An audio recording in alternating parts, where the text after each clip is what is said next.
राज नाम तो सुना ही होगा।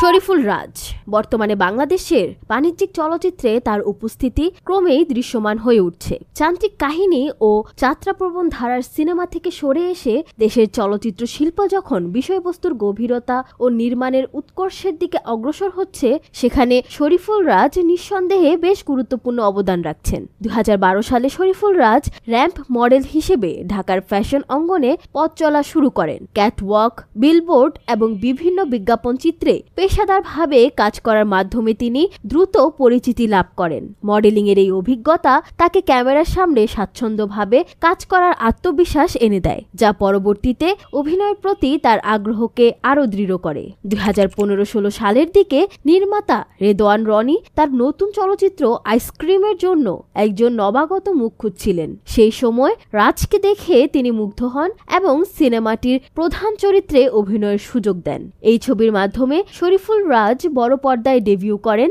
এবং এখান থেকেই তার অভিনয় জীবনের ভিত্তি গড়ে ওঠে। শরীফুল রাজ দীর্ঘদিন ধরে চলচ্চিত্র জগতে সক্রিয় থাকলেও শুরুতে তার ক্যারিয়ার খুব একটা উজ্জ্বল ছিল না। একের পর এক ফ্লপ ও এভারেজ সিনেমার কারণে অনেক সাধারণ দর্শকের কাছেই তিনি ছিলেন প্রায় অপরিচিত। তার অভিনীত বেশ কিছু সিনেমাও আলোচনার বাইরে থেকে গেছে, যা তাকে জনপ্রিয়তার কাঙ্ক্ষিত উচ্চতায় পৌঁছাতে পারেনি। তবে 2022 সালে রায়হান রাফির পরিচালনায় পরাণ সিনেমায় প্রধান চরিত্রে অভিনয় করে রাজ প্রথমবারের মতো দর্শকপ্রিয়তার শীর্ষে চলে যান। এরপর হাওয়া সিনেমায়ও তার অভিনয় দারুণভাবে প্রশংসিত হয়, যদিও তার পরে করা কয়েকটি সিনেমা আবারও ব্যর্থতার মুখ দেখে, যা রাজের ক্যারিয়ারকে খানিকটা অনিশ্চয়তার দিকে ঠেলে দেয়। এই অবস্থায় পরিচালক সঞ্জয় সমাদ্দারের ইনসাফ সিনেমাটি যেন রাজের জন্য এক নতুন সম্ভাবনার দরজা খুলে দিয়েছে। অ্যাকশন থ্রিলার ধর্মী এই সিনেমায় শরীফুল রাজের লুক ও অভিনয় ইতোমধ্যে দর্শকদের দারুণভাবে আকর্ষণ করেছে। এই সিনেমায় রাজের বিপরীতে অভিনয় করেছেন জনপ্রিয় অভিনেত্রী তাসনিয়া ফারিন।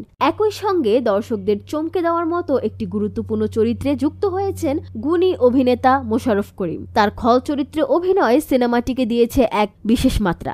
এদিকে বাংলাদেশের অন্যতম ঐতিহ্যবাহী গান ও সিনেমা ডিস্ট্রিবিউশন প্রতিষ্ঠান অনুপম রেকর্ডিং মিডিয়া সিনেমাটির 5টি গানের ডিজিটাল রাইটস 30 লক্ষ টাকায় কিনে নিয়েছে, যা ইতিবাচক বাণিজ্যিক সম্ভাবনারই ইঙ্গিত দেয়। যদিও সাকিব খানের মতো সুপারহিট নায়কের সঙ্গে পাল্লা দিয়ে এগিয়ে থাকা সহজ নয়, তবুও ইনসাফ মুক্তির পর দর্শকদের প্রতিক্রিয়া এবং আগ্রহ থেকে পরিষ্কার বোঝা যাচ্ছে সিনেমাটি প্রশংসার দাবিদার এবং এটি শরীফুল রাজের ক্যারিয়ারে একটি গুরুত্বপূর্ণ মোড় হিসেবে বিবেচিত হতে পারে।